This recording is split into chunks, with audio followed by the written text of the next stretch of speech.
నమస్తే రమ్మగారు. నమస్తే రమ్మగారు, మనము డివోర్స్కి షూట్ చేయటం, ఫోటో షూట్ గురించి ఒక వీడియో చేసాం. డివోర్స్ తీసుకునేటప్పుడు కూడా ఫోటో షూట్లకు వెళ్ళిపోతున్నాము, ఎటు పోతున్నాము అన్నట్లుగా. నాకు ఇంకొక విషయం ఒకటి అనిపించిందండి.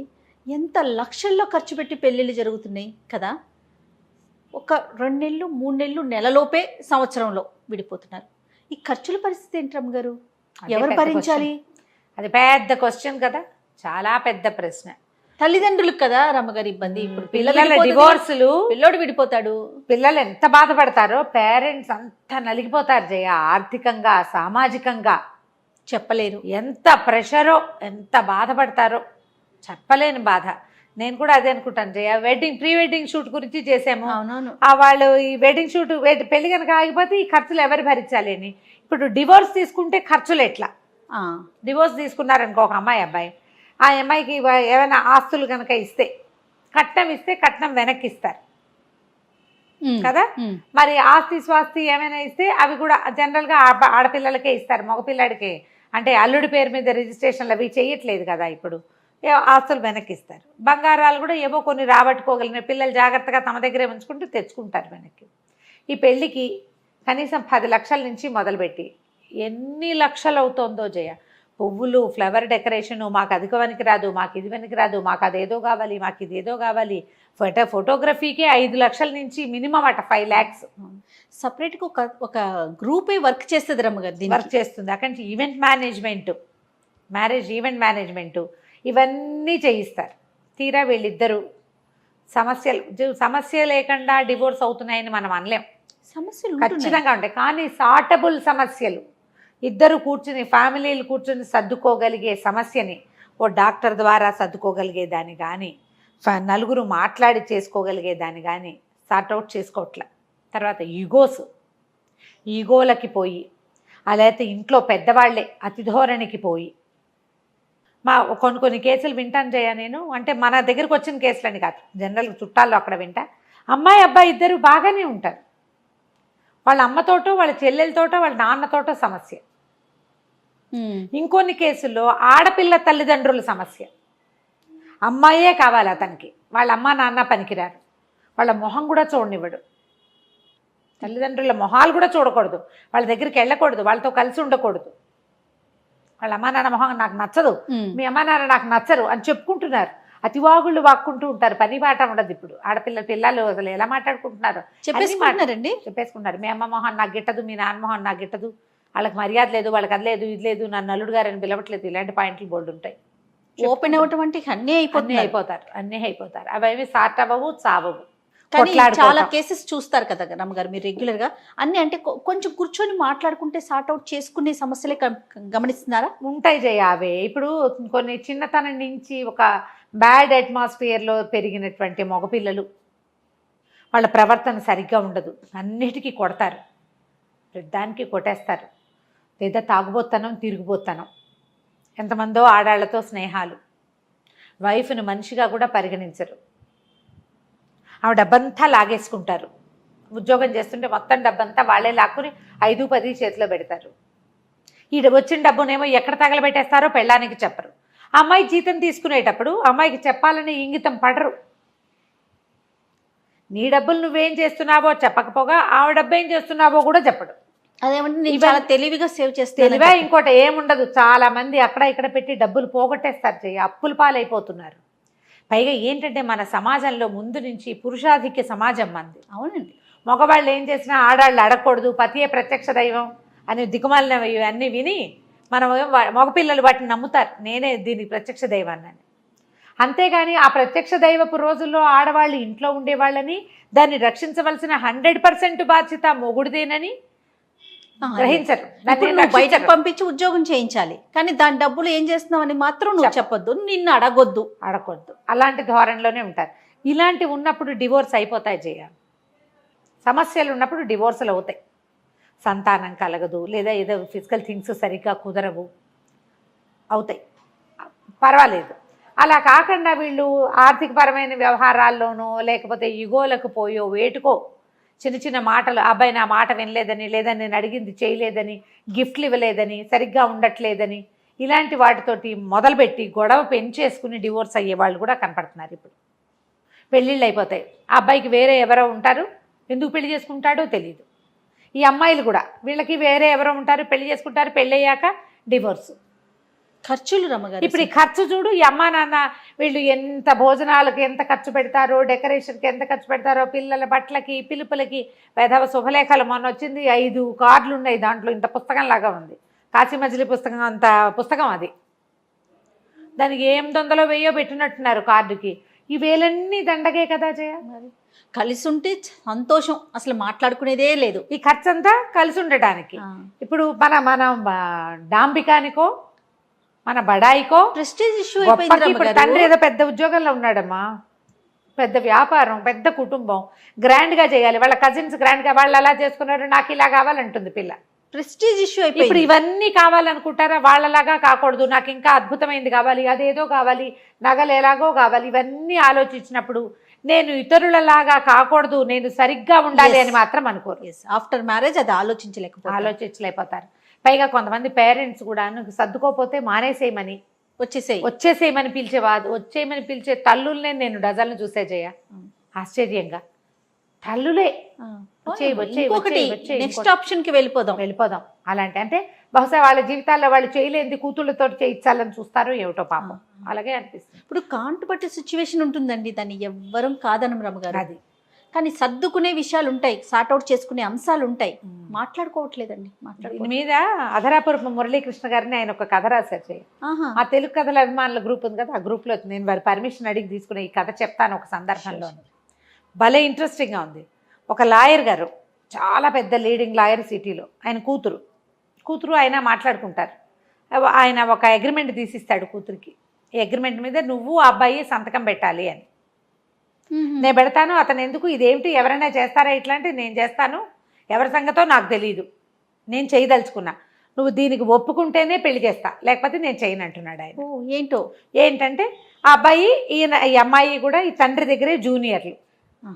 ఆ అమ్మాయి యాక్టివ్గా ఉంది, తండ్రి బాగా సంపన్నుడు, మరి పెద్ద లాయరు, ఆయన లాంటి లీడింగ్ లాయర్ ప్లేసు ఈ చిన్న లాయర్కి దొరకదు.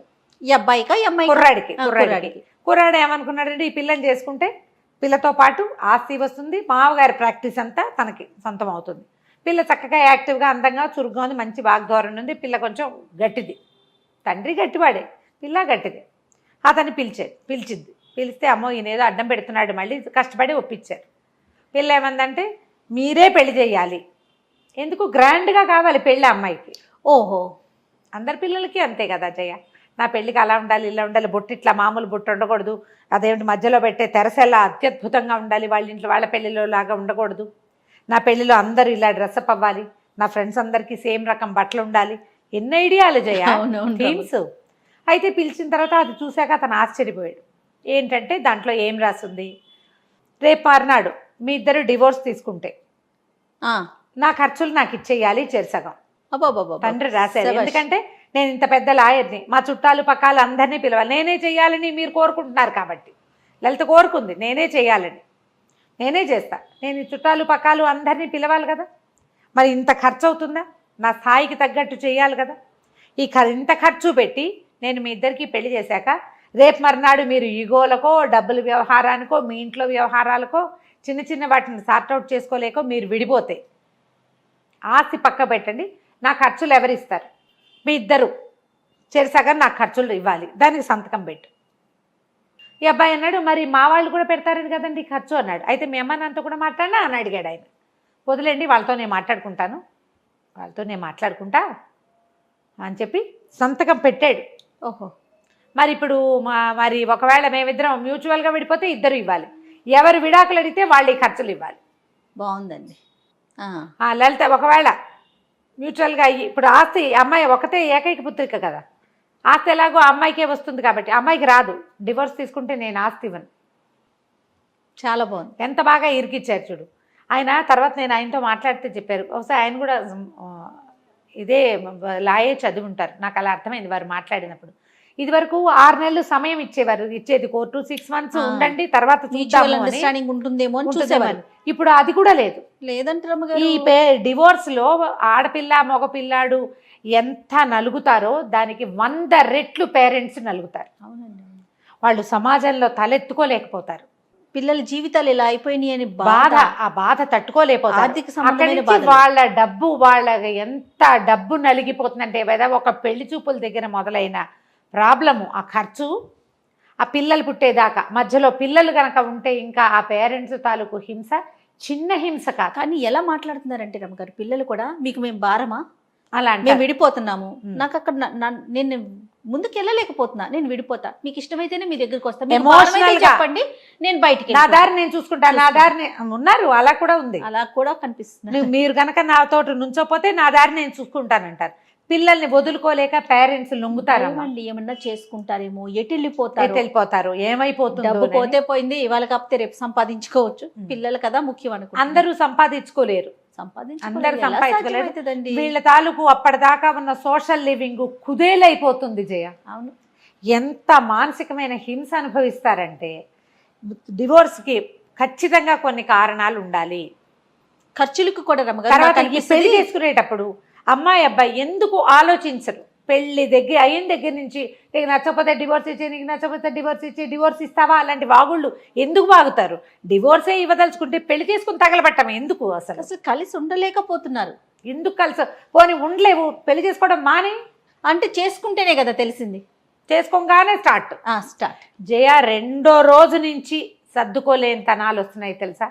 ఆడపిల్లలు అత్తారిళ్లలో ఇమడరు, అక్కడి నుంచి అత్తవారు పెళ్లి చేసుకుంటారా, ఎంతసేపు ఆ పిల్లని విమర్శించి కాల్చుకు గుచ్చి చంపి పడేస్తారు.